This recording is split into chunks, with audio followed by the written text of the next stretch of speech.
The United States, I understand the duty my country has to lead in this critical moment. And I am aware of the attempts to make some shady dealings behind the scenes. You remind me of our better selves in America.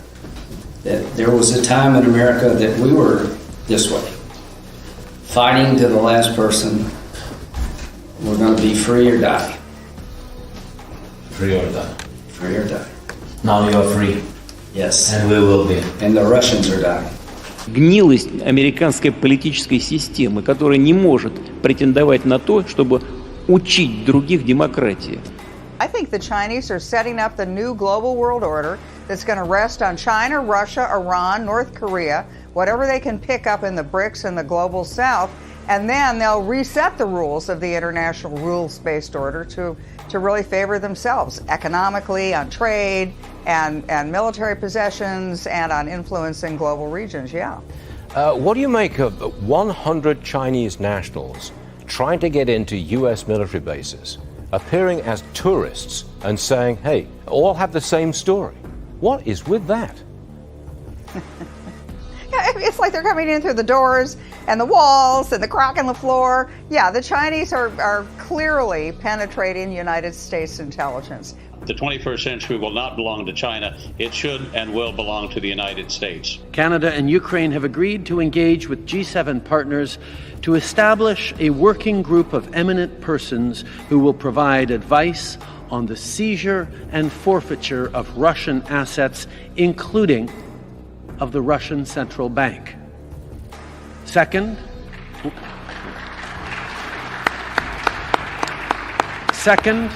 we're adding another 63 Russian individuals and entities to our sanctions list, including those complicit in the kidnapping of children and the spreading of disinformation. Our industries and tech companies like competition. They know that global competition is good for business and that it creates and protects jobs here in Europe. But competition is only true as long as it is fair. Too often our companies are excluded from foreign markets or are victims of predatory practices. They are often undercut by competitors benefiting from huge state subsidies. We have not forgotten how China's unfair trade practices affected our solar industry. I rise to put the leadership of the House, the Senate, and the President of the United States on notice. I will not consent to any expedited passage of any spending bill that provides any more American aid to Ukraine. It's as if no one has noticed that we have no extra money to send to Ukraine. Our deficit this year will exceed $1.5 trillion. Borrowing money from China to send it to Ukraine makes no sense. It's not as if we have some sort of rainy day fund sitting around, trillions of dollars in a pot of money, and we're just going to send that to Ukraine. We're going to borrow it. When we borrow it and create new money to pay for that borrowing, we create the inflation that is plaguing our economy. Since the beginning of Russia's war in Ukraine, the American taxpayers provided Ukraine with $113 billion. Over the 583 days of war, between February 24th, 2022 and the end of the month, that averages $6.8 billion per month or $223 million per day. Well, good morning, everybody. And hey, we got the Duran on the program today. This is great. Alexander Christoforou, Alexander Mercouris, and Cyrus Janssen there from Canada, or no, United States now. Anyone, good morning, everybody. Hello, guys. How are you all doing today? Very well. I'm very delighted to be here. Thank you. Good morning. Great to be here. Morning, everybody. Looking forward to the show. Gentlemen, we heard on that program, I think it was a staggering amount of money at the end there. Cyrus, you and I have talked a lot about this subject here with the amount of money being spent on this war and then the knock-on effect here in China. I think I'll start it off by saying that I'm starting to feel that all the eyes are on China coming up. Your thoughts on that? Oh, absolutely. I mean, what we have to remember is that we're in a very long election cycle here in the United States, and unlike many other countries in the world, our election cycle is almost 2 years long. So I mean, both Republicans and Democrats have been ramping up already for months and months, and we are just going to get hammered now for the next 15 months or so, until this presidential election next November. And it's just going to be very wearing on the American public because we're just going to see so many political ads. And the big part of this is really China is becoming a central topic, for both Republicans and Democrats. And it's something that we have to remember, that the use of fear is very big in American politics. We can shift people's opinion by making you fear something. And right now, what both sides really want to do is make sure that the American public fears China, that the American public thinks that China is going to, somehow invade our country or threaten our democracy or overturn our elections, and that China is the biggest threat to America. This is, of course, the message that is being sent to Americans. And the problem is you turn on something like Fox News. I mean, it is just so far from reality and so far from the truth. But Americans don't have another outlet. They have nowhere else to go to see their information. Most Americans don't have a passport. Most Americans have never left the country. So their perceptions, quite frankly, to be very blunt, it's an incredible amount of propaganda inside the country. And most Americans have no idea that they're being fed that. I think it's spilling over into Canada too. I'm not sure what Trudeau is smoking, but as I was listening to Alex Christopherou's talk about Justin Trudeau yesterday, it was quite interesting. Alex, your thoughts on this? On what happened in the Canadian Parliament? Yeah. Yeah. I mean, I'm at a loss for words, really. I really am. But it's,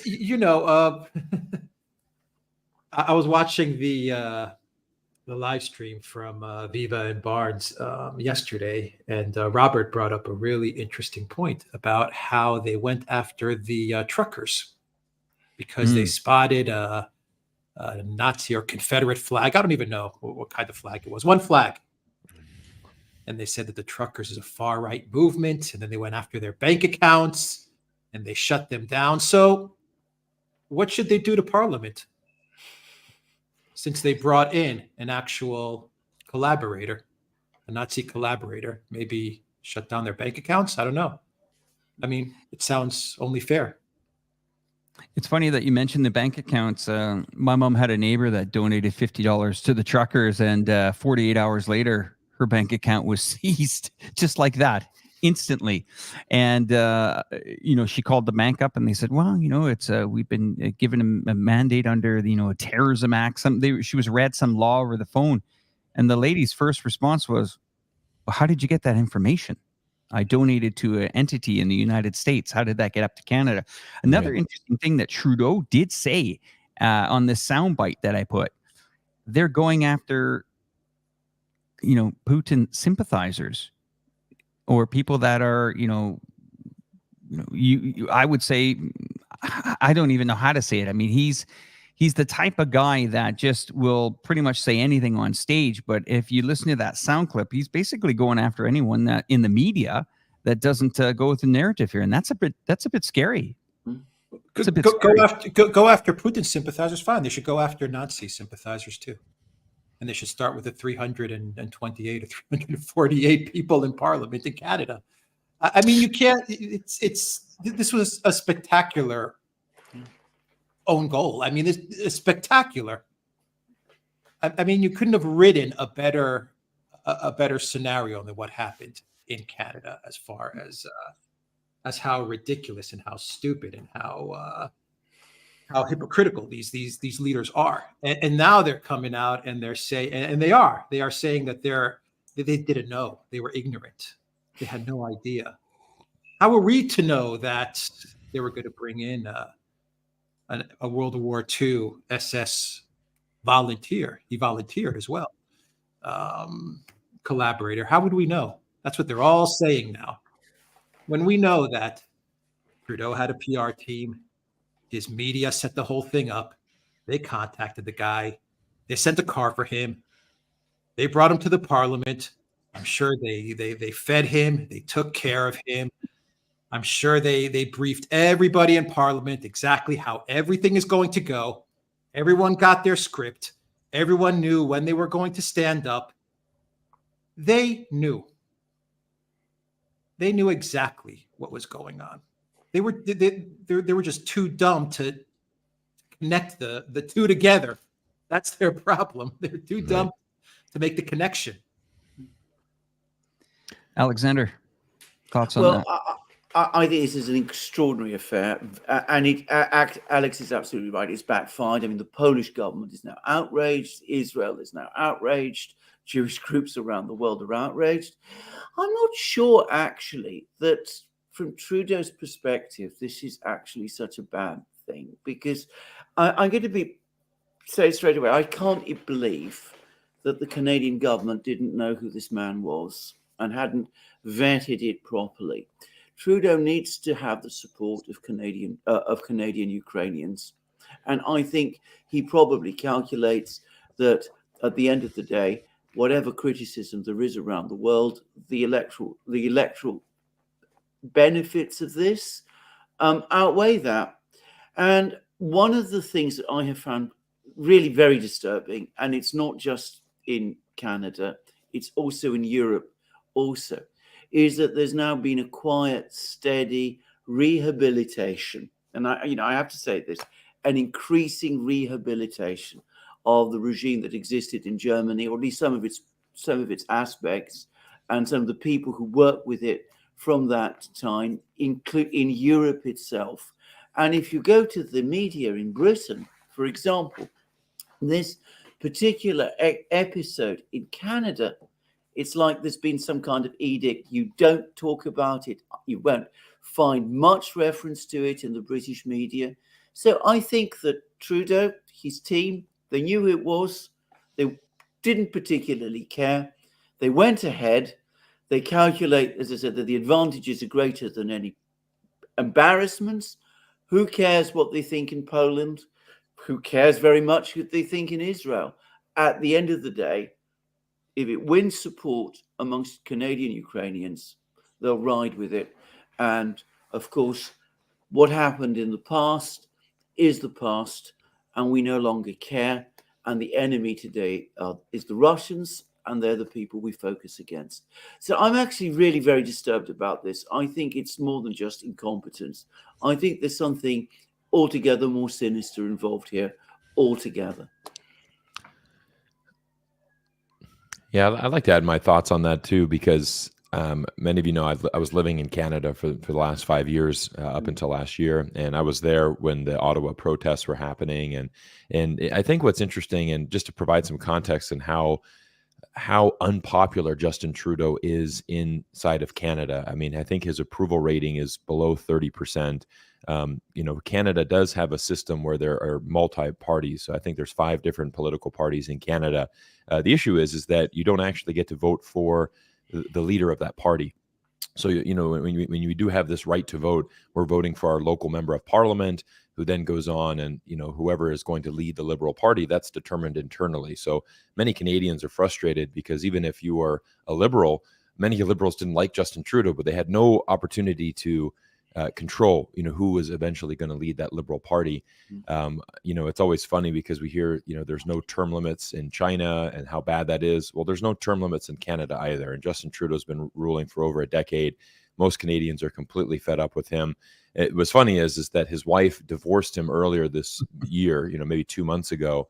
And immediately everyone was on, line saying, it's not fair. Why does Sophie get to leave Justin and we still have to be stuck with him? It's like, she can get some relief, but we're still stuck with him. And I mean, he's been a disaster. I think he's an absolute, the worst prime minister in the history of Canada.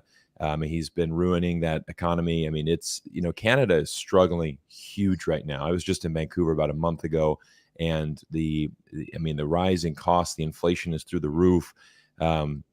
There's just so many basic Canadians that are really struggling to live inside that country, which is sad, because Canada has always been, one of the top 10 most livable places in the world. And, a city like Vancouver is a world-class city. It's arguably one of the top 10 cities in the world. But it's very difficult because for many people, they just simply can't afford to live there. And there's a lot of frustrations going in Canada. Many people who feel that they've been born and raised there. They're not a biggest priority as, for example, sending this money to Ukraine or getting more refugees in. And, you know, it's again, kind of similar tones to what we're seeing in the United States. I mean, when you played that clip from Rand Paul talking about, you know, we're sending $223 million a day to Ukraine. And there's a big frustration because, you know, and this is what's interesting here in the United States is we're starting to see a lot of political ads educating people on why we need to keep sending money to Ukraine. And so there's a whole thing like republicansforukraine.com. And it's the Republican Party is constantly putting out like, you know, hey, we're only spending 5% of our budget, but we are taking down Russia and we're taking down China. This is a good investment. And this is why Republicans are for Ukraine. And this is the message that is being sent out on television here. And so, but what's interesting is you'll see, you know, Michael Pompeo, this far right and as far right as you can possibly be on the political spectrum, you know, he's tweeting these things saying, you know, it's in our best interest that we support Ukraine and defeat Russia. And even the staunchest Republican followers are pushing back to him on Twitter. You go to that tweet and every single comment is no, absolutely not. No more money, no more money. Please focus on America, focus on us. No more. Enough's enough. And it's interesting how this is the big struggle that the Republican Party is having right now, so much that they're like, okay, well, now let's start to put out some TV ads that we can, you know, start preaching our message a little bit more hardcore so that people can really understand what we're trying to do here. So that's kind of the update here from North America. Both US and Canada struggling tremendously, inflation through the roof. People are, you know, finding it very difficult. Let's cue that 30-second commercial so everyone knows what you're talking about. Here we go. Sure. When America arms Ukraine, we get a lot for a little. Putin is an enemy of America. We've used 5% of our defense budget to arm Ukraine, and with it, they've destroyed 50% of Putin's army. We've done all this by sending weapons from storage, not our troops. The more Ukraine weakens Russia, the more it also weakens Russia's closest ally, China. America needs to stand strong against our enemies. That's why Republicans in Congress must continue to support Ukraine. GOPforukraine.com. Sorry, I got the website wrong. I did a quick calculation. I came up with a number of $28 million per hour that this war is costing. And that's, I would say, probably lowballing it. It's you say costing, but for them it's making. Yeah. So always keep that in mind. True, You say yeah. it's costing, but for them, they're making the money. They want that 24 billion. They want that 300 billion in frozen assets. They just can't figure out how to get that money without alienating other investors and people who have put money in the collective West. They don't want them to pull out their money, but they want that 300 billion as well. They want that 24 billion.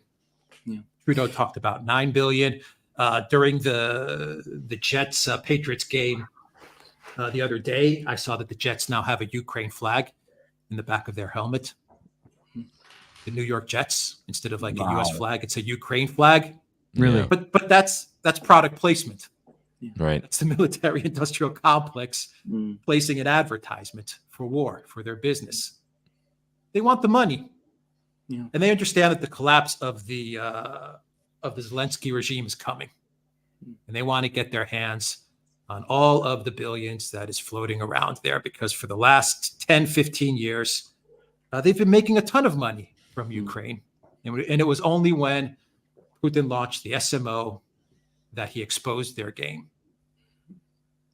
Let's dig into that number. That's almost close to what BlackRock and Citibank are saying that it's going to cost to rebuild the Ukraine. They're coming in at a figure of about 400 billion plus or minus. So that's an interesting figure. Easily. I mean, Ukraine's been absolutely wrecked. I mean, it's sad what's happened to the country. I mean, but even if it stops today, I mean, they're looking at 20, 30 years of rebuilding, you know, $400 or $500 billion to do that. I mean, it's a disaster. So, I mean, absolutely. Absolutely. I mean, Eve Smith at Naked Capitalism has written a good piece about this, about the fact that all of these plans to reconstruct Ukraine are absolutely fictional. It can't be done. even with the $400 billion that is being talked about.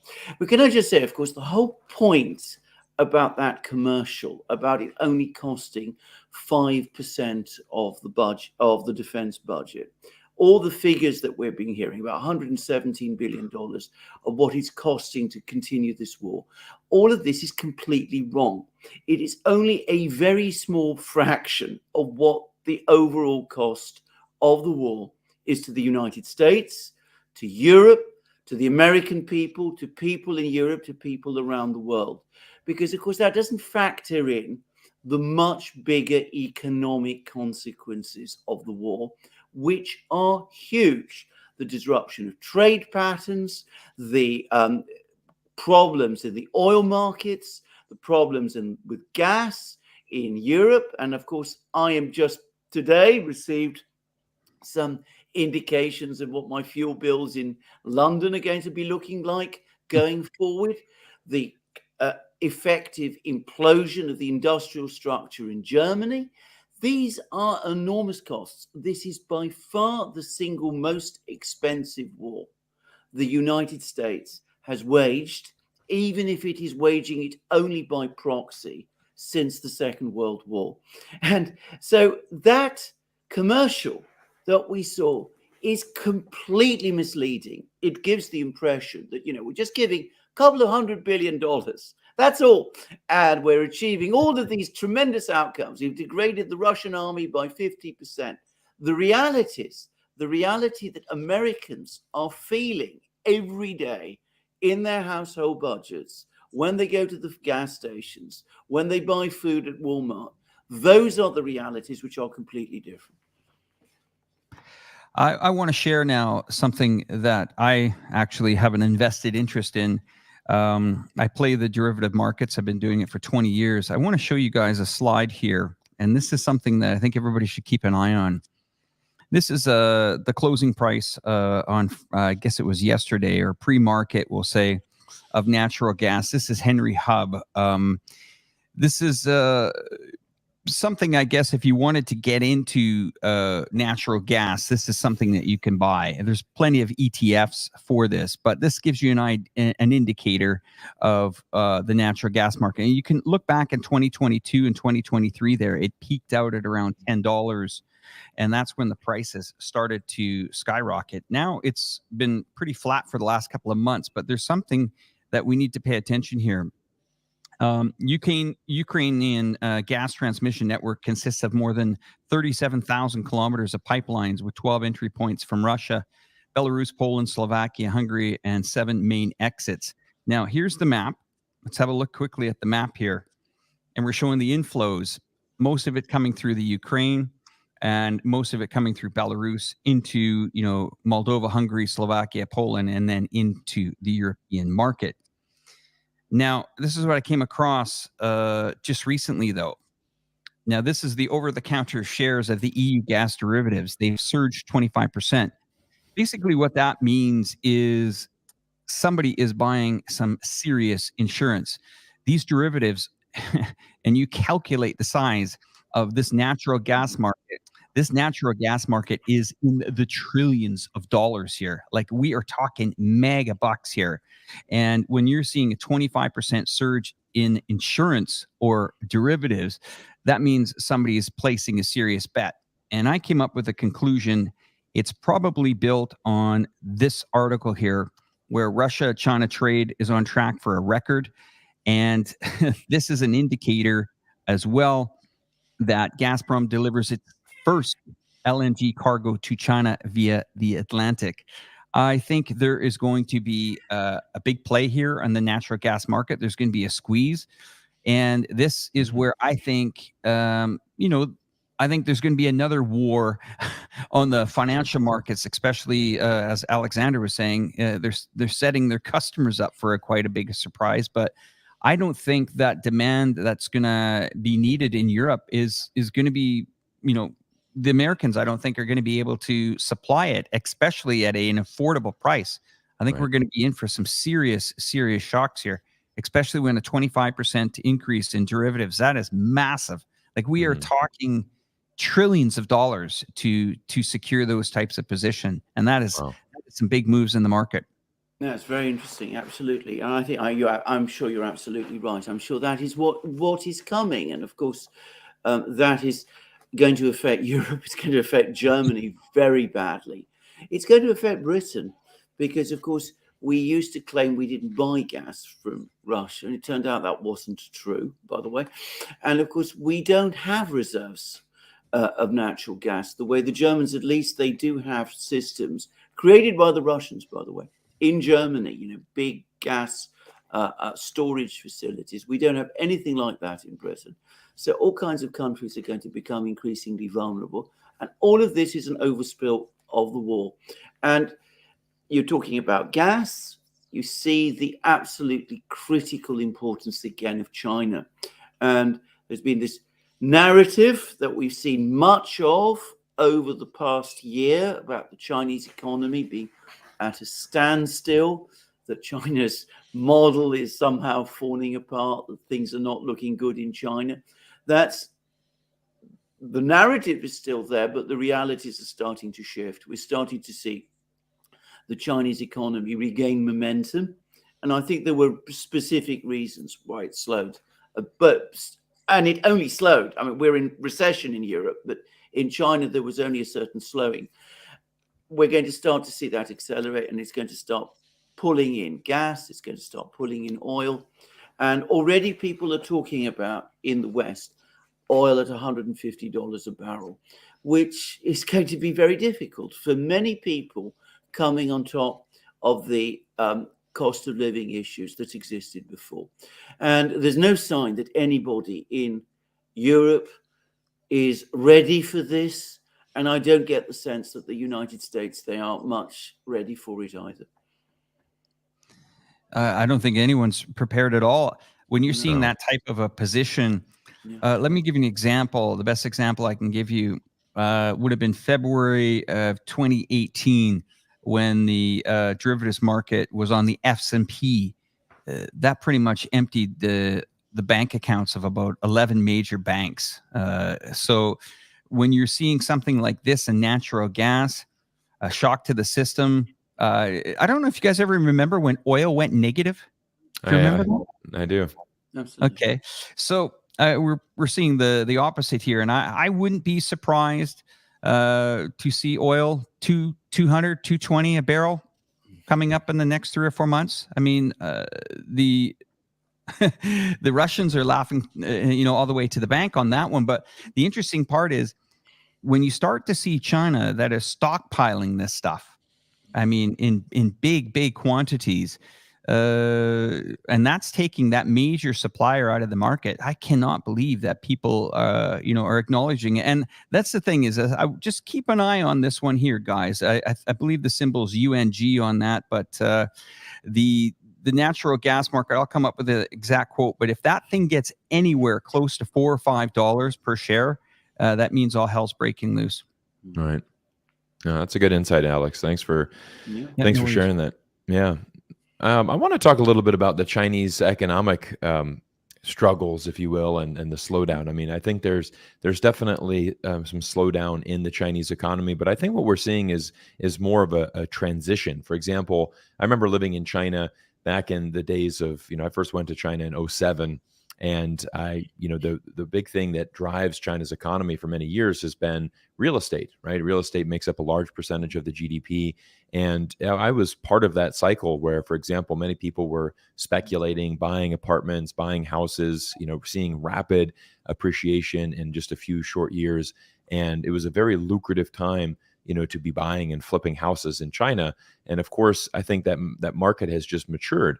And so, for example, you're not going to China right now trying to, invest in real estate, or, if you're not speculating on that. So I think it's more of a shift of into its next phase, and it's a maturing of the market in China. And it's certainly one where, real estate is not going to be such a big factor. But what we need to look at is we need to look at certain industries within China that are actually shifting to be more of a priority. And as we know, in China, if the government says, okay, for example, artificial intelligence, this is an important field that we really want to help, develop. And so there's going to be tax advantages. You know, if you go to this city in China, we're going to give you tax advantages to open up an AI company and really help out in that research. So there's always opportunities, you know, in any market.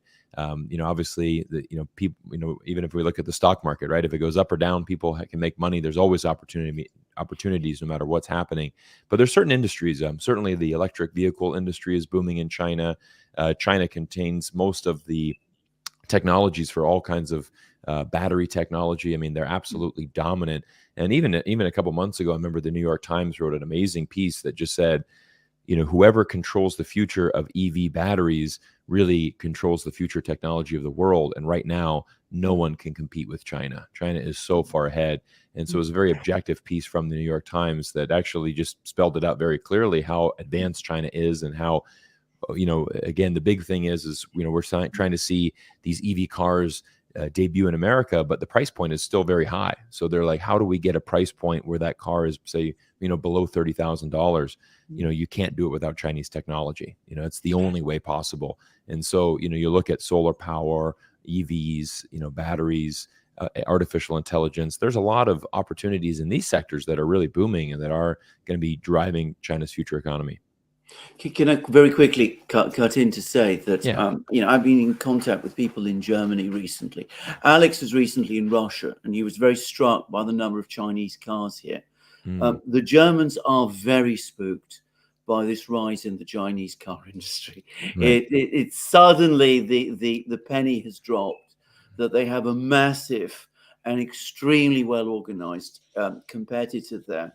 And the Chinese cars are not only just extremely good, but that they're more modern and that they're more adapted, if you like, to today's world than German cars are. So this has been, on top of everything else, all the energy issues that we've been talking about, all the problems of incentives and investment in Germany, that they're now really shaking and worrying about what's going to happen with the German car industry. And I've been sent all sorts of programs by some of my friends about this Chinese car maker, Hongqi. I can't pronounce it properly, but apparently it's the Chinese equivalent of Mercedes. It's the sort of top car brand. And I must admit, they do look very, very impressive. Yeah, I think you nailed it, Alexander. And also, Alex, when I remember watching that report when you were in Russia talking about it. But Europe does not want these cars, period, under any circumstances. They do not want these cars on cargo ships coming over. They don't want them on rail links coming over. This is the motor city of China here. We're in Chongqing. And there's NIO, there's Avatar, there's Geely. There's some there's BYD manufacturing plants here. We just had an auto show. I spoke with a guy that worked for Volkswagen, 80,000 employees in China. I won't tell you what he said, but I can tell you for a fact that the Europeans, they don't want these cars here. The lobbyists in the United States, they don't want the electric cars. They're putting out all types of commercials, these cars can't replicate the American muscle. I mean, I understand all that from a cosmetic standpoint, but what I've seen here in the last 2 years, I've seen entire taxi companies replace their fleet of taxis, some 20, 30, 40, 50,000 cars in a blink of an eye. You would see maybe 1 in 10 cars have a green license plate, which indicates new energy vehicle. Next thing you know, it's maybe 7 in 10 cars here now. The push is here. The government's, behind it. But these guys want to work together. They want to work with Europeans on this technology. Here's the different thing, and I think that Cyrus kind of really nailed it as well, is that these Chinese companies are all working together. It's not like in competition with each other. Huawei is in the inside of some of these cars. The satellite system is Baidu's satellite system, which has more precision than the Americans' GPS system. I mean, a lot of these cars do impact and change people's lives. It's not just a car on wheels. I was talking to an Austrian lady, and she said basically it's a mobile phone on wheels. Mm-hmm. And she nailed it right on that as well. So these cars are changing people's lives. There's charging stations, I mean, everywhere. And there's incentives. Drive your car to the shopping mall, get free parking and free charging. Done. Right. So it's these collaborations of companies coming together, and the Europeans don't want it. And they're going to do every single thing that they can do to stop it. You're going to see hit pieces on these car companies. You're going to see, of course, the same old, Chinese are making a cheap brand. I mean, there are cheap cars here. You can buy a Wuling brand car, which looks like a smart car, for about $4,000, brand new. So yeah, it's here. Alex, I was going to ask you, I mean, did you get to drive in one of the cars when you were in Russia? Yeah, I would say 50% of all the taxi services are these cars, are the Chinese cars. That was my first experience, actually being inside one of the Chinese cars, and it happened fast. 4 years ago, when I was in Moscow, there were no Chinese cars. Right. It was all German cars. A lot of I remember a lot of Hyundais and Kias. This time around, 50% of all the cars were the Chinese cars, and I was interacting with some of the drivers, and I would ask them in the basic Russian that I speak. I'm like, "What do you think of the car?" And they're like, "It's great, no problem, it's all good, very comfortable inside, very modern." I mean, they blew it. Europe blew it. Germany destroyed itself. And the slide that you put up, Alex, the interesting part about it is that the oil and the gas, I think it was the chart with the oil that it was going through the Arctic. Yeah, that's right. I believe that was the route that they're using from that slide that you put up. Yeah, LNG cargo via the Arctic. If you look at the countries that got into BRICS, Egypt, Saudi Arabia, UAE, China, Eurasia, Russia. You look at what's happening, you can see that you're seeing a checkmate move. We're also looking at geography and the countries that are aligning and working together. You can see they're going to be controlling the way things move. It's not only about selling the items, but they're going to be controlling the way things are moving. And Europe really made a big mistake, because long ago, the dream was from Shanghai to Lisbon. Right. Wasn't that what it was all about? Not anymore. Now it's up to St. Petersburg. Yeah. That's where it stops. And that's where we get the big Iron Curtain. And that's why Ursula, in her State of the Union address for the EU, she basically declared war against Chinese EV makers. Yeah, I want to add an interesting insight to this EV industry, because one of the things that we'll often hear is that Tesla, dominates in China, and that Tesla, it's the biggest EV company in the world. It's so much successful. So the interesting thing about China is you actually have to go back to around the turn of the millennial, where China was very strategic in how they were, wanting to compete in this industry. Right around 2000, EV was still very, very fresh, very new. Many people didn't think it could ever really work. And so, the Chinese government actually was very systematic in how they calculated this. What they said is they looked at, for example, the traditional automobile industry, and it's like, well, look at like Germany and Japan, and it's really hard for us to compete with this. But we see an opportunity in the market if we go really shift to EV. But one of the smartest things that China ever did is they actually invited Tesla to come in and be part of the Chinese EV ecosystem. And so much to the point where now 50% of the Teslas that are made in the world are coming from the Shanghai Gigafactory. So while it's important to, while we can certainly say that Tesla is an amazing car, it's an amazing company, they have some amazing technology, but by inviting in, the number one EV company into China, and then integrating that into the Chinese EV ecosystem, they've now made it to where Tesla can't leave China, right? It's not like Tesla can leave China and go somewhere else. Where's the other Gigafactory? I mean, sure, we said that they potentially are going to open another Gigafactory in India. I actually just made a video about, the difficulties in India and why it's so hard to manufacture there, and why China has such a strategic advantage. Even if, new factories are opened in India, a lot of people are talking about this iPhone production, and, oh man, all of the iPhones are going to ship from India. realistically, maybe 10 to 15% at most will go there. Okay, so 15% of iPhones are made in India. Where's the other 85% made? Still made in China. Still a massive part of your cycle there that you need is in China. And the interesting thing is that by inviting in Tesla into Shanghai and having Tesla really establish their roots in China, now a lot of Chinese companies were able to learn from them, and they were able to really be pushed to accelerate much faster. And it's really no different than what we're seeing with, for example, Huawei and how they recently launched this new Mate 60 phone. China has been able to develop these new 7-nanometer chips. When the United States sanctions China or tries to put China into a corner, it actually backfires, because what it does is it enables Chinese companies to think, your back's against the wall. You're going to have to survive. You're going to have to think of a solution.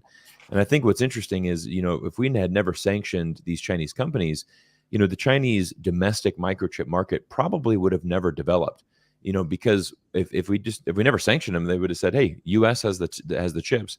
We're just going to buy them. We can just buy the chips. We don't need to develop them domestically. But obviously, if there's a weakness there, because the US can say, hey, we're not going to sell to you anymore. Well, if you're going to cut us off, then we're going to have to develop our own chips. And so, again, I think that's a really important piece I just wanted to add in there, that people need a little bit more nuance and understanding. Tesla is amazing, but Tesla is also very, very reliant and very dependent on China for the labor force, for that ability. Again, almost 50% of all Teslas are coming from that Shanghai Gigafactory, and it's a vital cog in the Tesla wheel that needs to keep going. And again, that's a very smart move from China's government that decided to embrace the best EV maker. And as a result, it is pushing all of these EV companies to really get better much, much faster than anybody can anticipate. And it's truly incredible, what's really going on in the EV industry and how China's leading it. I just want to add, have a look at the screen here now. I've been invited down to see this company here in a couple of weeks, and they're going after the housing market in North America. These are prefabricated models that ship in a 40-foot container. Now, these are state-of-the-art, and they call these off-grid homes. And what they mean by that is, it's interesting, Cyrus, in the business model here, they're encouraging Americans, get this, to live outside of the city limits, where there's no municipal taxing. These homes come with a kit that help you go into the ground and get into the main water line. That's the first one. The second one is the solar energy in that, where these homes will be able to be self-efficient. And they also promote for communication Starlink.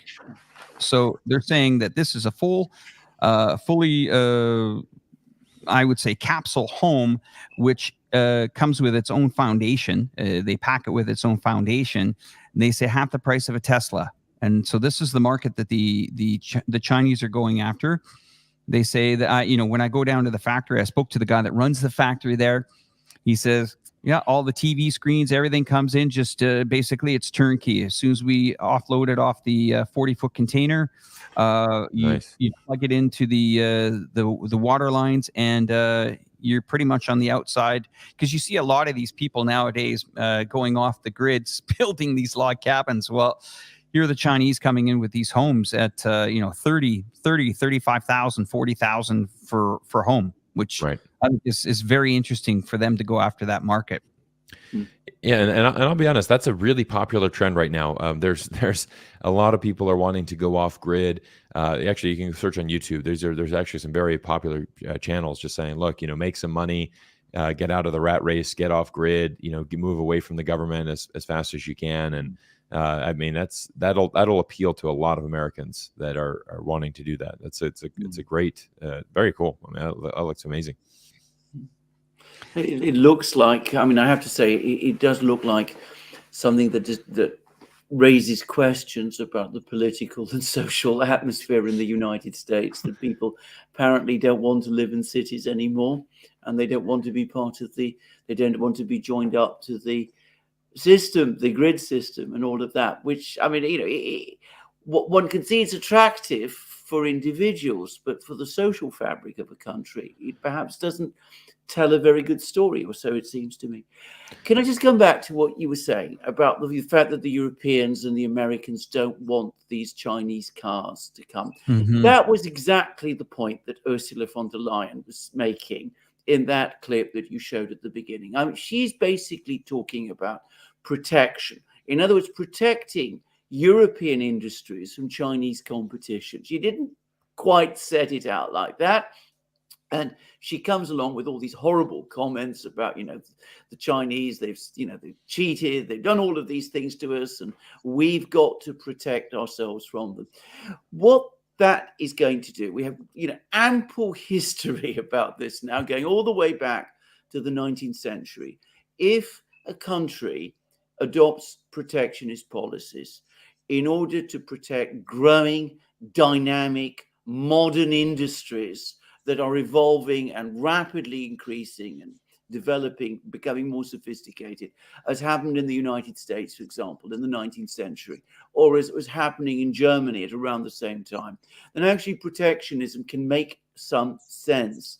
But if you are doing it in order to preserve industries that are in trouble, if you're trying to do it, in other words, to prop up industries, then what you are going to ensure is ossification and further decline. You mentioned the person who said that this car is a mobile phone on wheels. It's enormously advanced. You're just ensuring that people in Europe and in North America don't have access to that, and that the Chinese, who have a far bigger market now, and who also, by the way, have access to global markets around the world, they're going to the gap between them and us is going to grow. Now, what I'm saying is it isn't controversial. It is well established, not just economics, but it's also well established economic history as well. Right. Well, I mean, the interesting point that Alex was saying, that when he was in Russia, the shift to Chinese cars is one move that he recognized. But I think you also have to take into consideration that the Bank of China was there 18 months ago, opening up new branches right in the middle of this blocking of SWIFT, and they were there. So if it's automobiles, it must be spilling over into other sectors. I mean, I think Russia has actually done its move. It's prepared itself. It's insulated itself. And of course, sure, there's going to be industries that were impacted, but when you think about it, they're pretty much long what the world needs. I mean, plenty of trees to export. The agriculture is doing well, and they made a shift. They said, hey, okay, if these guys don't want to sell cars to us anymore, if McDonald's wants to leave the country. I mean, did you feel, Alex, when you were in Russia there, that there was, quite a shift in business? Were people missing certain companies that they wish didn't leave, or was it just kind of business as usual? No, I think it was business as usual. I mean, for me, as someone coming from Europe, I needed a couple of days to get set up. I mean, I'll tell you guys, it wasn't easy. It wasn't hard, but it wasn't, I just get off the plane and I go to my hotel and everything is working. You need a couple of days to adjust, because you are, in a way, entering a new system.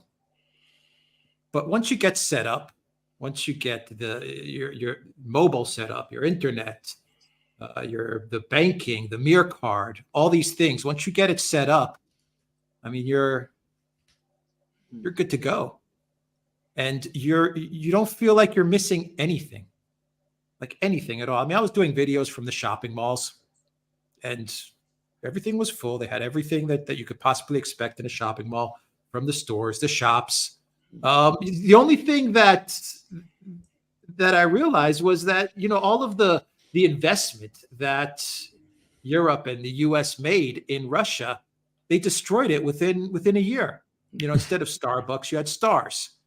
Instead of McDonald's, you had the Vkusna Tochka. You had all the money that they poured into Russia to develop the market and to build the market, they completely destroyed it. And you walk around, Moscow, St. Petersburg, and you're like, for what? Why did they do this to themselves? Every other car is a Chinese car now. It didn't have to be that way. Russia adapted, and they're fine. And the market is lost now forever for the West. I mean, I think some companies will be able to get back into the market. I think a lot of companies haven't left, and they found creative workarounds to remain in Russia, or at least to keep their presence on hold. But a lot of companies just gave up everything for Zelensky. It doesn't make any sense.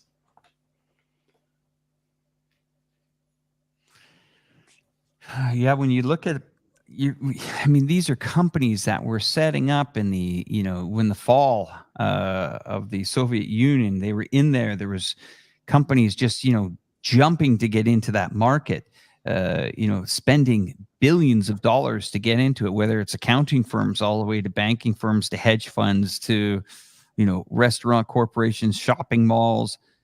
And then in a blink of an eye, they're gone overnight. I mean, Visa, just an example, Visa, MasterCard, they're not in Russia. They have the domestic Visa, MasterCard system, but it's only for domestic markets. So if you have a Visa from a bank in Russia, I don't even think they're issuing Visa, but if you have like a legacy Visa bank, Visa card from a bank in Russia, you can't pay for items if you're outside of Russia with that Visa. So they shifted to the Mir card. Once you get the Mir card set up, there's no difference, zero difference. That's what I'm saying. It's they handed over the market to the Russians, to the Chinese, to other entrepreneurs, to other countries that moved in. They just handed it right over. You go to Starbucks, it's the same exact thing. Same thing. But they gave up all their infrastructure, all the employees, all the locations. They just handed it right over. And it works in exactly the same way, the same amount of people.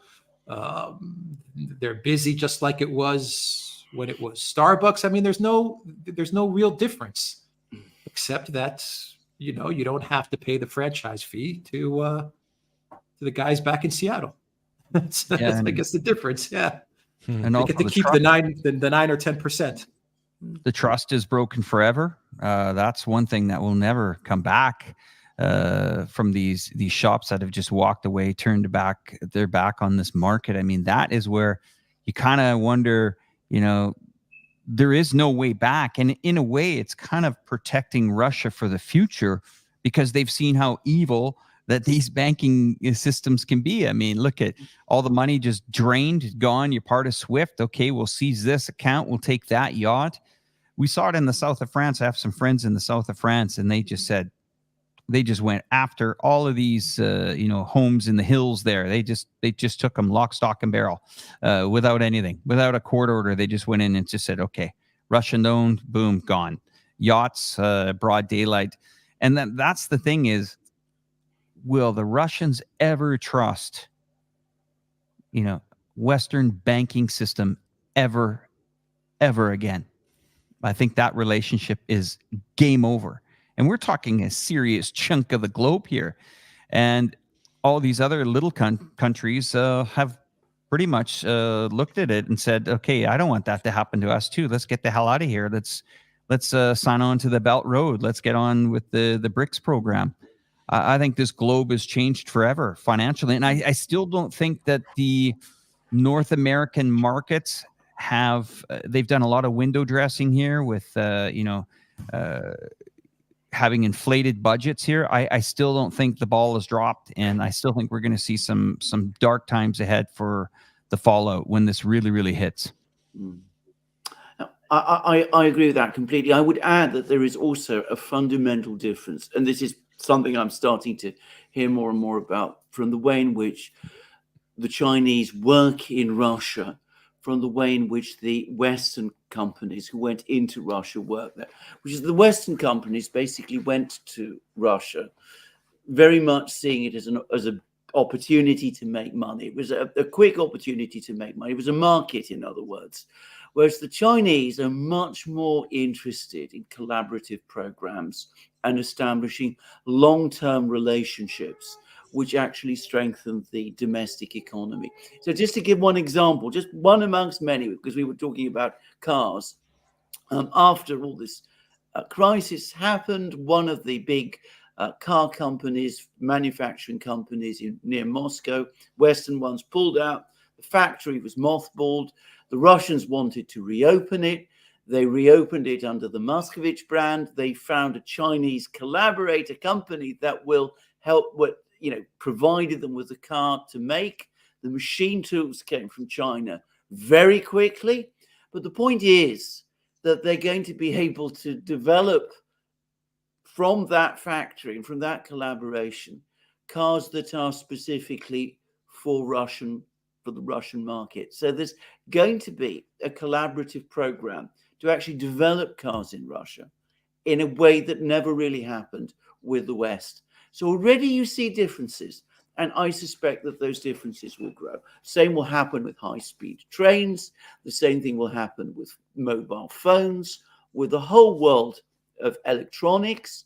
I was reading again a long piece. This is again from a Russian source about the Russian government now has a major program about how to develop electronics and chips in Russia, develop chip production. But they say, look, we're going to go up to a certain level. There's no point in going beyond that, 28, whatever it is. We're not going to try and reach 7 because the Chinese have already got there. So we're going to take those chips from them, but we're going to work with the Chinese because there is now, before long, going to be a technology beyond chips. And there's a lot of discussion about what this was, which is technically didn't make much sense to me because I'm not a technical person. But you could already see the kind of forward planning, and the scientists are involved, the engineers are involved, the Chinese are also involved, the Russians are involved, the kind of thing that never happened in terms of industrial collaborations with the West. And that's Russia. And you see the same happen in country after country. The only way, in my opinion, and I say this frankly, India could start seriously competing with China as a manufacturing economy is if the Chinese actually went to India and showed them how to do it and actually organized it for them there. Because, I mean, I say that, I'm not unsympathetic to India at all, but the economic ecostructure there is profoundly different. And if you're going to talk about manufacturing and high technology manufacturing, the reality is that despite all the talk about Indian growth, the gap between India and China is actually growing. It's not shrinking, contrary to what many people think. I just want to add to that is that China's trading partner, number one trading partner with 120 countries, directly, 1-to-1. 1/3 or 33 to 35% of the exports coming out of China are from American companies. So that figure in itself is quite surprising. And I think companies like Apple here are very careful to not really get involved with the geopolitical stuff here with their technology, because, almost 50% of the handset sales for Apple's revenue come from China alone. And here's a country that, I think could be in crossfires with you and would still ship to you. It's quite crazy. And during the pandemic, this company was just going full tilt. So, it is quite interesting, Alexander, that you mentioned India. I think the Chinese are most willing to get them on board with this Belt and Road. And if that really happens, then that's really going to shake up global trade for sure. Well, it will be game over. It's what the Americans are worried about. And it's why we suddenly see an eruption of articles in the media here in the West. Financial Times talking about the West's Modi problem. Right. That I think they were very, very shocked that India went along with all those Chinese proposals at the BRICS summit. And they were very shocked about what happened at the G20 summit as well. So they were very unhappy with all of that. And I got a very interesting email from someone. I'm not going to say who, but it was about the diamonds, the new sanctions on diamonds. And it's been suggested it isn't really about Russia at all. It's actually specifically more directed at India and against Modi specifically, because apparently a lot of the cutting and polishing of diamonds actually happens in the leading city in his home state, in his own particular electoral and political backyard. So the Americans, the West seems to be worried that this attempt to draw India into their orbit, and by the way, the Financial Times actually used that expression, drawing India into the West's orbit, the US's orbit, which is an extraordinary thing to say about a country like India, and which the Indians would not be happy to hear, by the way. They don't want to be anybody's satellite or in anybody's orbit. But anyway, the Americans are very dismayed that that is not happening in the way that they expected. And they're now taking these different actions against India. And, you know, the events in Canada, the events with the diamond sanctions, apparently, and these articles, these hit pieces on Prime Minister Modi, which are now appearing. I think it will happen. I think that India and China have lots of issues. There's lots of strong feelings, especially in India. But I think eventually it will all be sorted out. Yeah, I want to add on to that, because what's interesting is that the United States, I think, looks at India as somebody that they could hopefully, court and hopefully, persuade them to, essentially bring down BRICS. That's what the United States wants to do. That's why the United States invited Modi to, for an official state visit earlier this year. And I think what's interesting with India is that they are really playing their cards very smartly, as they should. And I think that's what we're seeing around the world now is, again, we've shifted from this unipolar world to a multipolar world. And I don't think any country really wants to be, just relegated to dealing with one country, whether that's China or the United States. I mean, if you're India, you would certainly want to have a good relationship with both the US and China. And so I think there's a little bit of managing expectations. The United States wants to, they expect India to follow order and say, hey, look, you're a democracy, we're a democracy, us democracies need to stick together. We want you to basically bring down BRICS or be that thorn in the BRICS unit. Whereas with China, with India, that really doesn't make any sense for India. They have had this policy of non-alignment for decades, really since they established their independence in 1947, where they don't want to align with any particular entity or somebody completely. They want to have that flexibility and that freedom to move about. And that's why you see India, in this Shanghai Cooperation Organization, with China on a security deal. Obviously why they're a founding member of BRICS. And it's this, and they've had, in the recent BRICS summit in Johannesburg, Modi and Xi Jinping met and said, we need to resolve these border conflicts. Basically it doesn't benefit either of us to have these border clashes. Let's resolve this. Let's finally get this to be water under the bridge. And I think I really like the insight, Alexander, that you shared, that I think India potentially has it has the potential, it can be a manufacturing source of manufacturing, but it really does need China to, come in and lead the way and really show that. But the big problem is just the infrastructure. That's really where China is just so far ahead. And I had a chance to visit China earlier this June. I went to a textile factory in a city called Jiangyin, which is near Wuxi. It is really where all of the textiles industry is in China.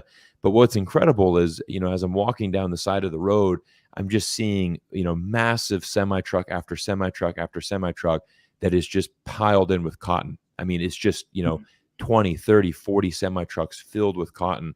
And what the factory owners told me, it said, everything that you need to produce any textile is within 20 miles right? If you need, the cotton is sourced here, the buttons, the zippers, the dies, every single step in that manufacturing process is all within one area. And so they have incredible leverage, to be building all of these different textiles. Anything that you can imagine, they can produce in that area. And all of China's textile, the major companies are all within that area. And actually that entire city, I think one of the biggest textile firm in China, they basically, have developed the entire city. It's actually incredible. It's like a water town. It's very similar to like a Venice, and they have these big squares, and they've built up this entire new city, and that's all funded from the textile industry. And so that is really, it's quite incredible when you just go behind the scenes and kind of really look into that and see, how, that's China's competitive advantage. In the West, we always have this false sense of, it's because of cheap labor. Labor's not cheap in China. From 2000 until 2023, labor has gone up 7 times. I mean, it's increased substantially in China. So it's not a cheap place to manufacture, but it's because of the logistics and how they've managed to build out the ecosystem. That's the competitive advantage that is miles, years, 20, 30 years ahead of India. India has trouble with electricity. They generate 1/4 the amount of electricity that China does, and yet their population is the same. So even in the most advanced cities in India, power outages happen all the time. So how can you manage a successful factory if you're dealing with power outages? It's the simple logistics that really are plaguing India at the moment, and that really need a lot more time to develop.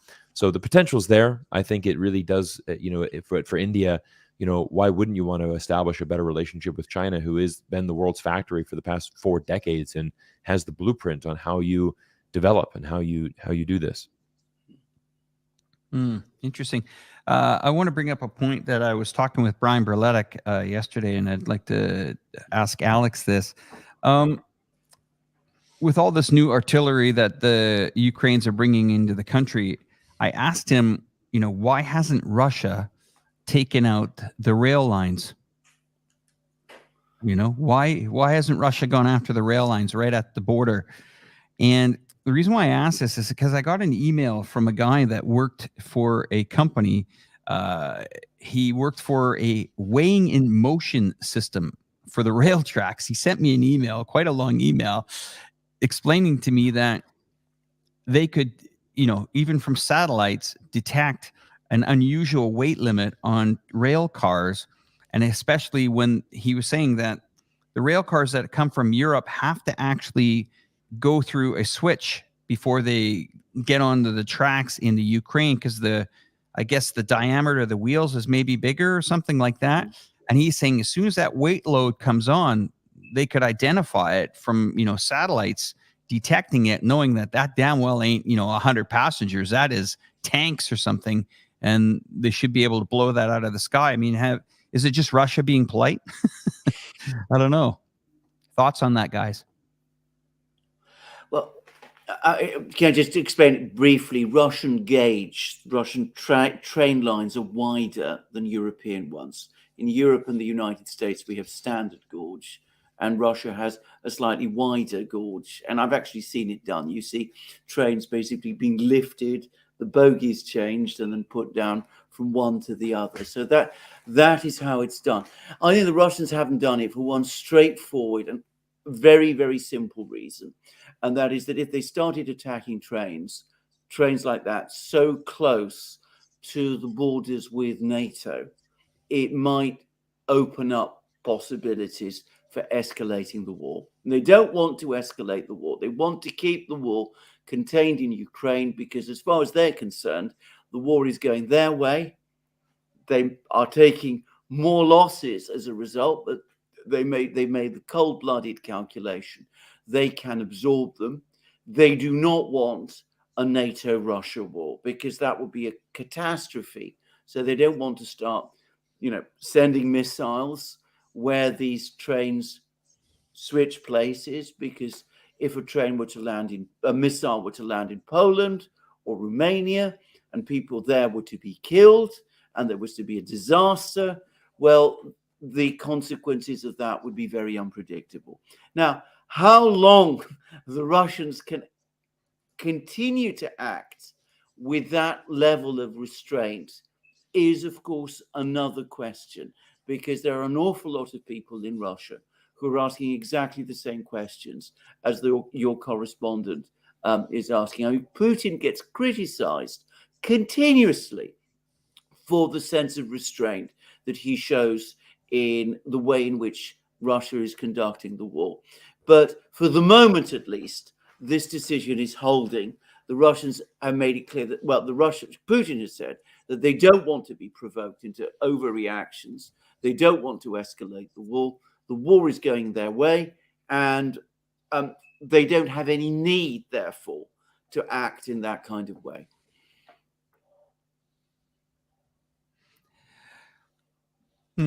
I mean, with these budgets, though, it's not just military aid, but I mean, what is all this money going to in this country? Where is it all going? I mean, $650 million from Canada is a lot of money for Canadians. I mean, there's only 35 million of us, and $650 million. I mean, any ideas, gentlemen? Alex, any idea? Where's it going? No one knows, and they don't want to audit either. That's the interesting part. No one wants to figure out where all of this money is going. A lot of it is being lost. A lot of it is going to the military-industrial complex.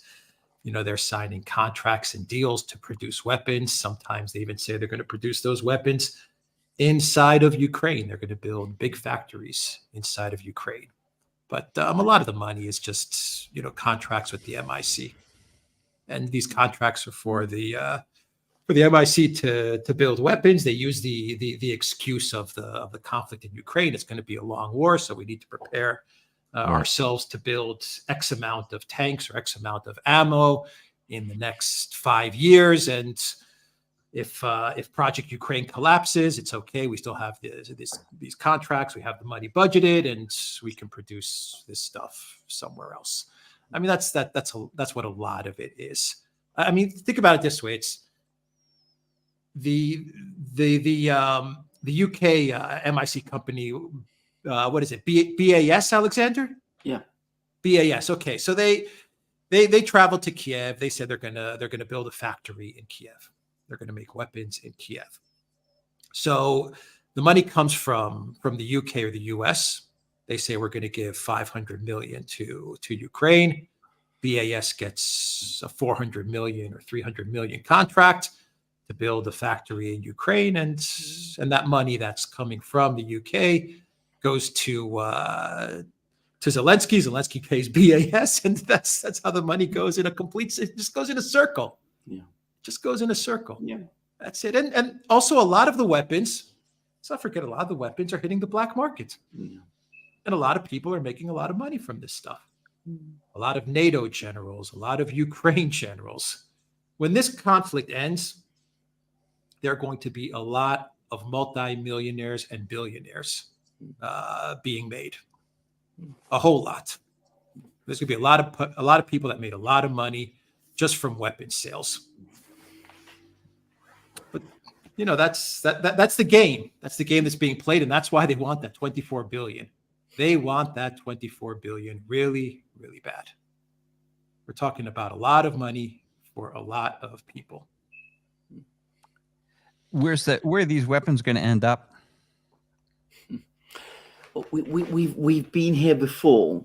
We've been here with Afghanistan, with South Vietnam. A lot of the weapons will end up in Russia when they're captured. A lot of the weapons will end up on the international black market, as they invariably do. A lot of weapons will end up in warehouses. And of course, an awful lot of the weapons which are being paid for will never be delivered. And going back to what Alex was saying, I mean, I take an even more cynical view. I think an awful lot of the money is going straight. It probably will never reach Ukraine. More likely, it's going to end up in all kinds of offshore accounts in all sorts of places. Now, again, we have a large Afghan community here in London, and I've been in touch with some of the people there. And when you tell them how much money went into Afghanistan during the 20 years that the United States was there, they're incredulous because they say, we never saw any of it. We never saw, the factories, the roads, the railways, the airports, those kind of things. They never appeared because it went straight in and it went straight out again. I'm going to make a guess. I'm going to suggest that some of that money that the Canadians are giving is going to go back to Canada. A lot of it is going to go into all sorts of interesting islands in the Caribbean and around the British Isles, which are the offshore tax havens. And a lot of it is going to end up outside Ukraine. It's going to fund NGOs who will use that money in all kinds of fashions, both in Ukraine and in other places. And there'll be an awful lot of corruption and all of that kind of thing.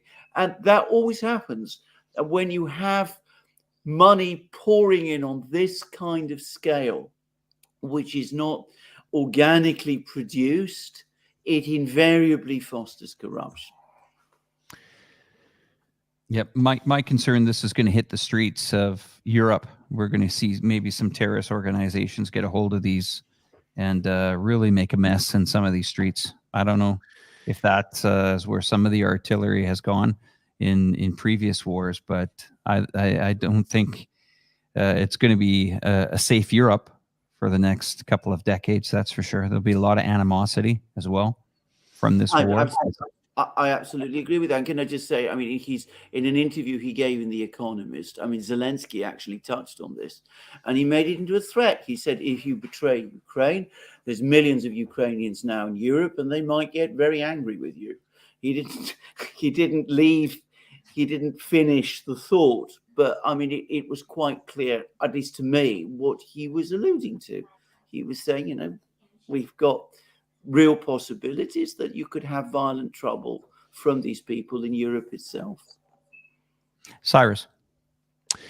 Yeah, I mean, I think we're just living a very interesting world right now. I mean, we're seeing, I always want to bring in the North America perspective, but, being here is that I think we're seeing a very big tide changing here. And the fact that there's many Americans and Canadians that are very frustrated with the funding that is leaving this country and going there.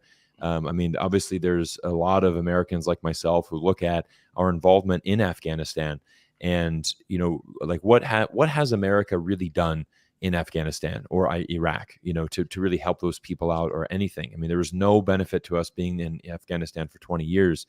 And I think what's fascinating is for example, we did have somebody in the comment section earlier in the stream talk about, can you talk about Syria? Syria's president and first lady visiting China and the future, what that will hold. Well, it's interesting because Syria has been absolutely devastated in conflict as well. It's an extremely underdeveloped country, but I think you're seeing them, going to China simply for the fact of, hey, can you help us out? Can you, if there's one country that's going to be building infrastructure and has that potential, it's certainly China. And so that's why China rolled out the red carpet, why they're hosting the president and first lady of Syria, and hopefully, doing something to actually help those people there, which would be amazing. And I think that's what a lot of people, this is why the Belt and Road Initiative has been very successful around the world. Why, for example, China has such a dominating lead in the global South, because it's countries throughout South America, Africa, Latin America, Middle East, Southeast Asia. All of these areas, has been largely neglected from the United States and its Western allies. And now China's coming in and actually offering some tangible assets and some tangible results that actually can make a huge difference. And so I think that's, again, it just kind of goes back to what we talked about earlier in the stream, is the fact that this is a multipolar world. People want options. They want other opportunities. And, when we talked about the chaos of, Alexander mentioned, that doesn't sound very good for the United States as far as representation of the society and how things are going politically. It's not. It's a disaster here. Politics is an absolute. We're at a very difficult point right now. I mean, we are not a democracy anymore. We're an oligarchy here in the United States. And, most Americans have lost faith in this democracy that we have. We are looking that it's going to be another Trump and Biden election, here in the next, election cycle. But it's difficult because I think many Americans are frustrated. We've got 350 million people in this country, and yet here we are again, that it's Trump and Biden is going to be our two options. And I think it's the middle class is being squeezed. Crime is through the roof in major cities in America. I mean, there's so many problems that we can discuss, and it always comes back to, when I'm looking at, I can find articles in foreign policy, and I can find think tanks in the U.S. where people who are brave enough to speak out, simply say the truth. The reality is the United States needs to get its house in order first. We need to look internally. We need to look in the mirror. This is the biggest problem to America, is always internal. But unfortunately, those voices are, they don't get the recognition that they need. They're not silenced, but it's just not promoted as much. And obviously the narrative, and this is why you have, somebody like a Gordon Chang, who's the China, the de facto China expert in America. He's on the news every single day. And I mean, his latest piece was a huge propaganda piece saying that, China is not only going to get ready to attack Taiwan, but simultaneously they're going to be attacking Japan and the United States. That's their new strategy, is this 3-point play where they're going to attack war simultaneously on US, Japan, and Taiwan. And it's like, what planet are you on? But yet this is the guy that's given the spotlight. And he's the one that's brought in as the China expert. And I mean, you can't. No one in Washington D.C. thinks that. I mean, you talk to the most established, and there are some good think tanks that actually are producing some decent data. The Brookings Institute is one of my favorite, where I know Ryan Haas is heading up that as the president. He actually has some very objective views on U.S.-China relations because he lived in China. He speaks Chinese. He was serving under the U.S. Embassy in Beijing for many years under the Obama administration. So he has that firsthand knowledge. And that's where, we need to have more of these rational voices come forward. As far as the war, I mean, it just seems like this is definitely going to be America's next forever war. I don't think there's going to be a conclusion anytime soon. It's buckle up. We're going to have to, we're going to be in this for a long time. But what's the cost of this? The cost of this is that Ukraine, will continue to get wrecked.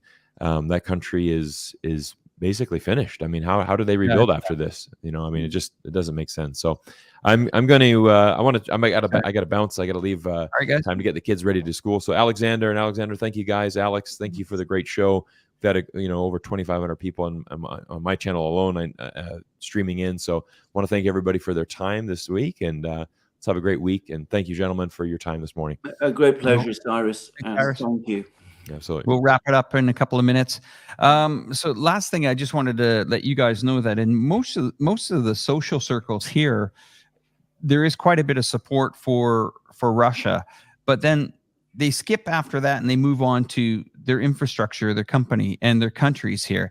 And most people are well connected, whether they're in their early 20s or going into their 30s. They're thinking about business. And that is the focus of the average Chinese person. When you go out for dinner, there won't be this talk about, major social issues or things that are going on in America that raise the eyebrows, or are we going to be attacked by the Americans? Most of them are like, hey, you want to do business? Hey, I've got this new factory opening up next week. My uncle's just brought 300 new employees in. It's a completely different mindset over here. And a funny thing happened. I brought in a couple of friends. They're other content creators. One guy was from America, and one girl was from Russia. And it was the American that got his first visa denied. Not the Russian into China. I thought that was quite comical.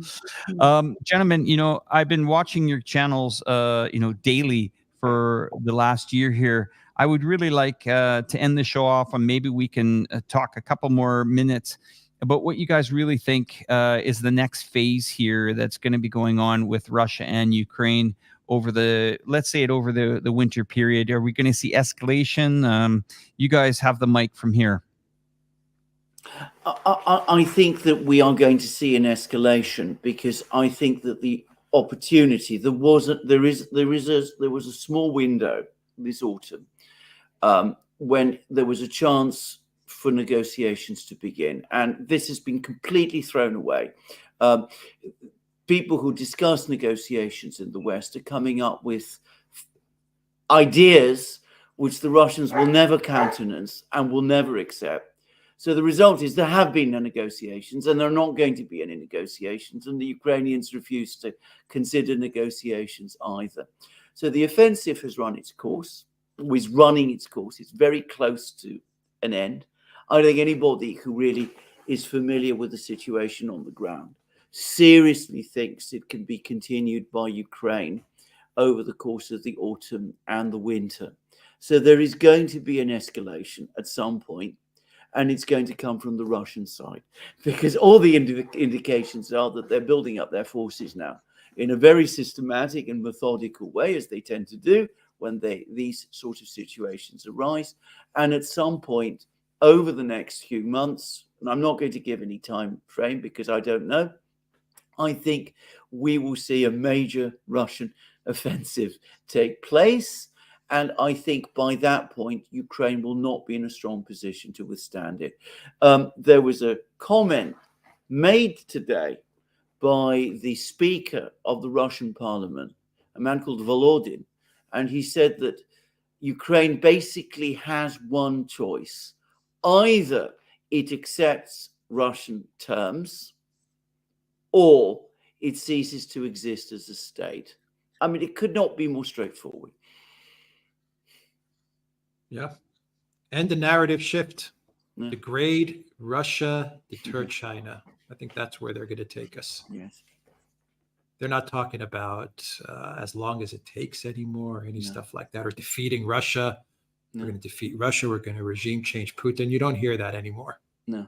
Now it's about just degrading Russia, damaging Russia. It's good for the U.S. It's good for Europe to do this because we need to deter China. So let's keep this thing going. It's all about deterring China.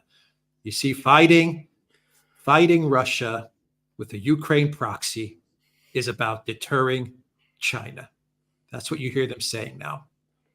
I think that was actually in the advertisement that you played with the Republicans for Ukraine.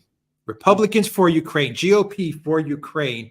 And what are they telling the people of Ukraine? What are they telling the soldiers in Ukraine that are dying, that are getting annihilated by the Russian military? You're fighting in order to deter China. That's what you're fighting for now. You're fighting, you're dying so that you can deter China. This stuff will come out there. It'll make its way out there. It'll make its way to Ukraine. And who knows? Maybe there will be some sort of internal collapse in Ukraine. Maybe. It's possible, but I agree with Alexander. The Russians are just going to finish this the way that they feel they need to finish it. Lavrov said as much at the UN General Assembly. That guy can speak. I think he is one of the greatest. Yeah. I mean, he just tells it like it is. Exactly. Gentlemen, last thing, any comments? Patrick Lancaster is now reporting from Azerbaijan, this area. Any comments on that? Yeah, I think it's a very, for me personally, I mean, I am engaged in this because I have lots of, I've known many Armenians, and I have an instinctive sympathy from people from Armenia. I think this has been a disastrous affair, very badly mishandled by the current government of Armenia and the Prime Minister of Armenia. And I've been in contact with people in Armenia, and essentially most of them are saying the same thing. What it will mean is that Armenia will lose, obviously, Nagorno-Karabakh. It'll feel less insecure. It'll feel angry. Some of that resentment is going to be channeled against the Russians, who were supposed to have betrayed it.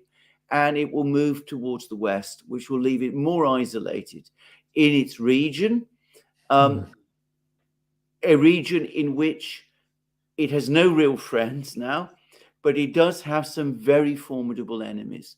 So I think this is a bad outcome and a sad outcome. I think Armenia will come through. I think there will come a point where Armenia and Russia will find their way back with each other again. But for Armenia, it's been a major blow. And by contrast, Azerbaijan, the president of Azerbaijan, he is many things, but he's also a very clever man, and he's played his cards with great skill. Yeah, U.S. aid is in Armenia, I believe, either today or tomorrow. Samantha Power, and U.S. aid. They're going to be in Yerevan, as will the U.S. Deputy Secretary of State as well. Will be there. And Macron came out with a statement the other day, and he said that Russia is the friend of Azerbaijan, France is the friend of Armenia. So, I mean, everything is being exposed now. Pashinyan's game is just right out there in the open. Yeah. He's going to try to pivot Armenia into the EU and NATO, and it's going to be a complete freaking disaster for Armenia. Because Azerbaijan is not done. No. They're not going to finish. I agree. I should say I completely agree with that. I mean, this is a stage in a conflict because Azerbaijan still has potential territorial claims against Armenia, and they're important claims for Azerbaijan. And so this isn't the end. So Armenia is sacrificing a relationship which has been critically important for Armenia's survival in the past, with two powerful countries, Russia and Iran, that are both its historic friends and are nearby and can help, in reliance on the friendship of countries that are far away and have no means to project power into this region. It's interesting that nobody stopped it and got involved in this. That's where I find it's quite interesting. Well, they couldn't. Yeah. They could. I mean, I was in Armenia twice just recently, and I'll tell you, I didn't meet one person that spoke favorably of the Pashinyan government. I mean, they spoke of the government with a hatred. Of course, it's anecdotal what I'm saying, but usually when you're in a country and you talk to a lot of people, you'll find a couple of people who are more moderate or who are like, the government they're okay, or, I'm not so hot on the government, but whatever. But in the case of when I was in Yerevan, everybody was cursing the Pashinyan government. They were absolutely cursing the Pashinyan government because, as we have pointed out on the Duran on many videos, Pashinyan recognized that Nagorno-Karabakh was the territory of Azerbaijan. Once you do that, it's over. The game is over. The incursion of Azerbaijan, the invasion of Azerbaijan into Nagorno-Karabakh, the military activity, was just the final stage to Pashinyan's recognition that this territory is theirs. So, can Russia step in? No. Can anyone step in when you have the leader of Armenia saying that this land is those guys? I mean, what would Russia do? Yeah. They have no right to do anything. And that's what Azerbaijan was telling Russia. That's what Aliyev was telling Putin. Yeah. He's saying, look, Pashinyan is saying this is ours. So what are you talking about? Mediation, negotiation. What are you talking about, man? He's like, what are you talking about? But do we see anything happening with the Georgians in this territory, or are they going to just stay silent till anyone's feathers in this area? There's a lot of talk again about another uprising in Georgia to overthrow the present government, which has been trying to improve relations with Russia gradually and incrementally, and that this uprising is going to come in order to bring Georgia back into line. I have to say, I think that in Georgia, a sort of line has been crossed. There's been many attempts to try and stage these uprisings against this Georgian government, and it not only survives, and it gets, with every attempt to overthrow it that it defeats, it seems to get a bit more solid and a bit stronger. So I think that probably it will survive any such attempts. And it has been working very, very carefully and very gradually to try to improve relations with the Russians. Because, again, they understand better than Pashinyan does, perhaps, that for countries like Georgia and Armenia, the Russians are the only real big player around who might conceivably be useful to them and helpful to them if there's a crisis. And of course, which is vital, the relationship with Russia is vital for the economic future of these countries. They're very small. Much of their population actually live in Russia as a part of this, as diaspora people there.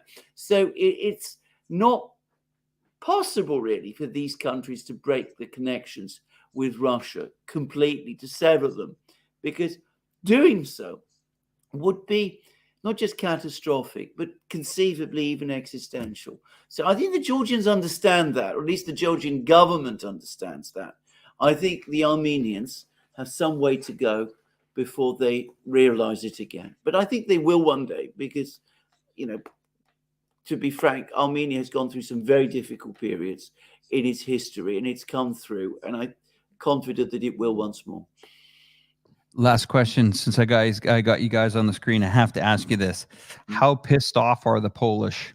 Are they really pissed off about this grain deal? I mean, have they had it? Is this gonna, when they say they're not gonna give any more support, do they mean it? And is this something that's gonna, break the camel's back in this area?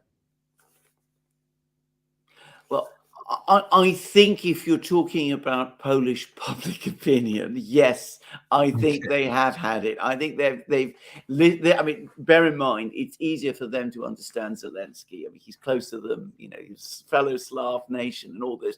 And of course, they have millions of Ukrainian refugees amongst them. And of course, the farmers have had to absorb all the grain. And I think they have had enough of this. And I think many Poles have been much more skeptical about this whole thing from the start than people in the West perhaps have understood. And I think this has now boiled over and risen to the surface. Now, if the present government is re-elected in October, because it has its own agendas in Western Ukraine, it might, pivot back. But the mask has fallen, if you like. This illusion of great friendship between Ukraine and Poland, I think, has basically been buried. And this a sign of how angry many Poles feel about the whole Ukraine thing is this, which is on his way back from Canada to Ukraine. Zelensky stopped over in Poland, and not a single official of the Polish government met him. I mean, he met people there. He had decorated some volunteers. I didn't hear that. But the entire Polish government just would have nothing to do with him. And they're very, very angry. They've said that they're very, very angry about this event at the Canadian Parliament that you and Alex were talking about. Well, gentlemen, I appreciate your time. I know you guys got a busy schedule. Once again, thanks everyone for joining the program. And for all the viewers today, do not forget to subscribe to both of these gentlemen's channels, Alexander Mercouris and Alex Christoforou, and plus the Duran. I've put all the links in the description below, and I will pin it as soon as this video is over, where to find these great gentlemen that have amazing coverage. Thank you so much, guys. We'll be talking to you guys soon. All right, take care.